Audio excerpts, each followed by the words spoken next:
Fala pessoal, Rodrigo Godoy falando aqui com vocês, finalizando a 18ª rodada do Campeonato Brasileiro. Desculpa a minha voz, peguei um resfriado esse final de semana, por isso estou com a voz um pouco rouca, né?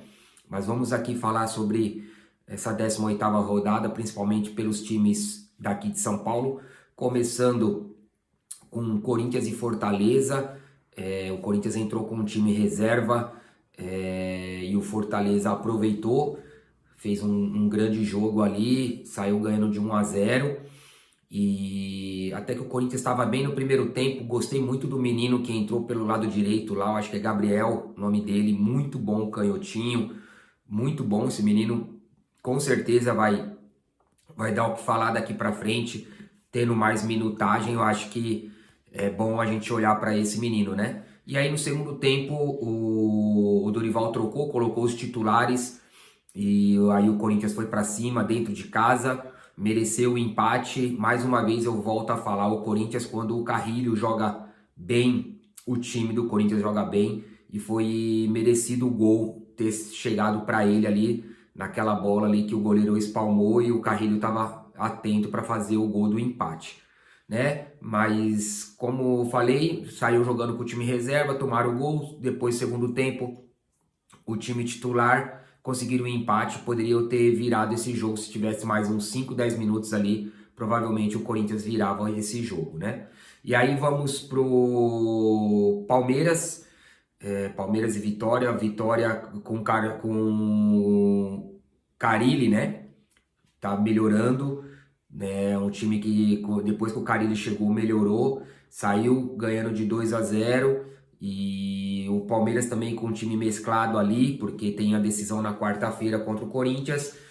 E aí depois foi para cima do Vitória e conseguiu um empate, né? Um empate que pro Palmeiras saiu de bom tamanho para ter saído de 2-0, né? Não entendi o porquê da irritação do Abel naquela coletiva. Uma coisa, parece que é uma coisa já meia plantada por ele para que tire o foco do time e vá nele. Não dá para entender, porque os jornalistas fizeram perguntas normais, coisas do dia a dia. Pô, uma pergunta: como que você está preparando o time para o próximo jogo, que era um jogo importante? Tanto a torcida do Palmeiras quanto a torcida do Corinthians está preocupado com a quarta-feira, né? O Campeonato Brasileiro ainda tem muitos jogos pela frente. Estamos na 18ª rodada e a Copa do Brasil não, se perder tá fora. Então uma pergunta normal, e ele, daquela maneira dele ali, é um excelente treinador, mas nas entrevistas ele deixa a desejar, né? E aí vamos de São Paulo. São Paulo fez um grande jogo, um jogo bem construído ali, um jogo bem tranquilo assim para o São Paulo. Gostei da atuação e fez uma vitória merecida. Gostando da zaga, a zaga do São Paulo, eles estão reservando ali, né? Entra um, sai outro, e aí continua bem. Então, assim, uma coisa que eu vejo no São Paulo, que toda a torcida tá vendo, mas eu falei esses dias atrás que o Vitor Roque precisava melhorar a sua finalização, que tem que vir dele para melhorar a finalização, né? Tem que vir do próprio jogador. É a mesma coisa eu vou falar pro Cedric, lateral direito do São Paulo. Todo mundo pega no pé dele porque ele erra muito cruzamento, muito. Mas será que ele está fazendo esse treinamento? Será que estão deixando ele treinar esses cruzamentos? Porque hoje, dependendo do time, não pode mais bater falta, não pode mais fazer um a mais após o treino. Eles não deixam mais, né? Entra lá o fisiologista, entra o auxiliar, não, que você pode estourar. Mas desse jeito não dá, gente. O cara chega no fundo e os cruzamentos dele sempre em cima do zagueiro.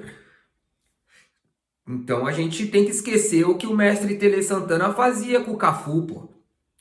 Um tempo, na época do São Paulo de Tele, você chegava na linha de fundo com o Serginho, com o Ronaldo Luiz, com o André Luiz, depois com o Fábio Aurélio, aí Cafu, Cicinho, Gabriel, olha só. E era só cruzamento, era só arco.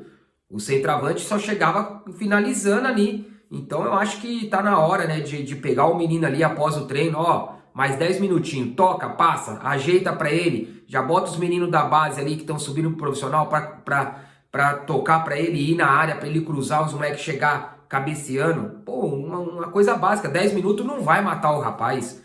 Então eu acho que tá faltando isso e o São Paulo tem que melhorar nesse quesito, né? E aí vamos hoje com o jogo Santos e Juventude, um jogo tão esperado, o Santos precisando da vitória para sair da zona de rebaixamento, porém um jogo que para quem é santista tem que se preocupar, porque o Santos deu muita oportunidade para o Juventude fazer os gols. O Brazão mais uma vez falhou, é que o cara estava impedido, mas falhou naquela bola. Mas o porquê que ele falhou, se você reparar naquele lance, o Igor Vinícius, ele deveria ter saído no lateral que bateu no gol, pô. Ele ficou segurando, ele não atacou. Ele tem que pressionar o atacante, entendeu? E aí o Brazão me erra, o cara faz o gol, mas estava impedido. As chances que o Juventude teve cara a cara com o Brazão, não pode.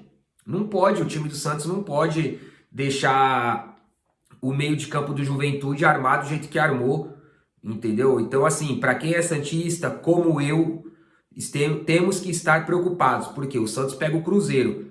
Se o Santos estiver vulnerável desse jeito contra o Cruzeiro, não dá não. O Matheus Pereira vai dentro do gol. Não tem jeito, não tem cabimento um negócio desse. O tanto de bola que o Santos sofreu na zaga ali, foi bombardeado pelo Juventude, gente. Isso não pode. Mas enfim, falando do Santos, Neymar, não tenho o que falar. Essa hora os críticos devem estar muito chateados, porque o Neymar fez 2 gols, sabendo que a comissão técnica da seleção brasileira estava assistindo. Isso quer dizer, o Neymar está na próxima convocação, se não se machucar, esperamos que não se machuque. O 5º jogo consecutivo jogando o tempo todo. Então, assim, o Neymar ele faz a diferença, ainda muito longe de uma forma física, de uma explosão a mais. Então, é uma coisa que a gente vê, é nítido, porém a inteligência dele é absurda. Ele pensa na frente, as jogadas que o cara dá nele, ele já sabe, ele tá vendo o espaço aonde consegue ajudar os companheiros. E aí ele faz a diferença mesmo. Barreal foi muito bem também no Santos, jogou bem, o Bom Tempo jogou bem, o Schmidt não foi bem. Tem que ter mais cabeça, tem que estar mais concentrado ali, principalmente quando ele rouba a bola, ele vai muito estabanado para roubar a bola, e quando ele rouba, ele continua estabanado na hora de dar o passe, aí dá o passe errado, um passe de 2, 3 metros, num contra-ataque que se ele desse no pé do Neymar ali, o Neymar ia dentro do gol, ele deu um passe totalmente errado. Tiquinho bom, boa surpresa, brigou, protegeu, fez a parede, gostei, né? Roleiser, se tivesse cabeça no lugar, não precisava ter saído, tomou um cartão amarelo numa besteira, uma coisa boba. E aí eu vou criticar um pouco o treinador. Não pode tirar o Roleiser na ponta direita lá, cortando para dentro, e colocar o Mike, começar a querer inventar como o Abel estava inventando de colocar 2 laterais. O Abel começou a fazer isso no Palmeiras, um monte de treinador tá fazendo isso. Para, gente. Vamos manter o seu jeito de trabalhar, pô. Tirou o menino da frente, que é um atacante, bota um meio atacante lá, pô. Tem jogadores para entrar no Santos. Aí ele foi e me colocou o Mike. Fica 2 laterais lá sem saber o que fazer. Não sabe se ataca, se defende, se... Isso daí tem que ser muito tempo treinado para fazer isso. E o Santos não tem esse tempo para fazer isso. Tá? Aí ele percebe que ele erra.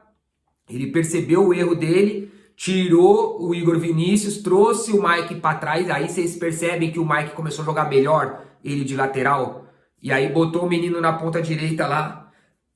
E aí organizou. Só que depois... depois que a torcida fala, esse treinador é burro, esse treinador não é treinador pro Santos, olha só o que ele me faz depois. Depois ele me tira o Barreal do lado esquerdo e coloca o Escobar, que é o outro lateral esquerdo. Aí fica 2 laterais no Santos do lado esquerdo. Bota o Robinho, pô. Tá com medo do Juventude? Não é possível isso, cara. Bota o Robinho na esquerda lá. Tirou o Barreal, bota o Robinho. Não, ele vai e me bota o Escobar. Fica 2 laterais esquerdos, que um não sabe se ataca, se defende. Pô, não existe isso, cara. Aí depois a gente pega no pé do treinador e isso e aquilo. Mas não dá, pô. Mas enfim, Santos 3-1, merecido a vitória do Santos também, pela qualidade dos jogadores, as oportunidades que apareceram, os jogadores do Santos têm mais qualidade técnica, por isso esse resultado, porque se não tinha perdido para o Juventude, porque o Juventude teve mais chance de gol cara a cara com o goleiro do que o Santos. É que o Santos teve o Neymar, que não tem o que falar, e o Barreal que fez o gol. Tá bom, gente? Então vamos ficar ligado aí. Final de semana mais rodada do Campeonato Brasileiro. Quarta-feira tem esse mata-mata aí que é Palmeiras e Corinthians. E espero que vocês estejam acompanhando aí o canal. Vou deixar o link aqui no Instagram também. Vai lá no canal lá, se inscrevam lá, dá um likezinho, faça comentários. Isso ajuda a gente a estar falando mais de futebol. E se vocês quiserem que fale de outro time, de outro assunto, algo que está acontecendo, pode deixar nos comentários lá. Beleza? Um abraço e até amanhã e uma boa semana a todos. Valeu!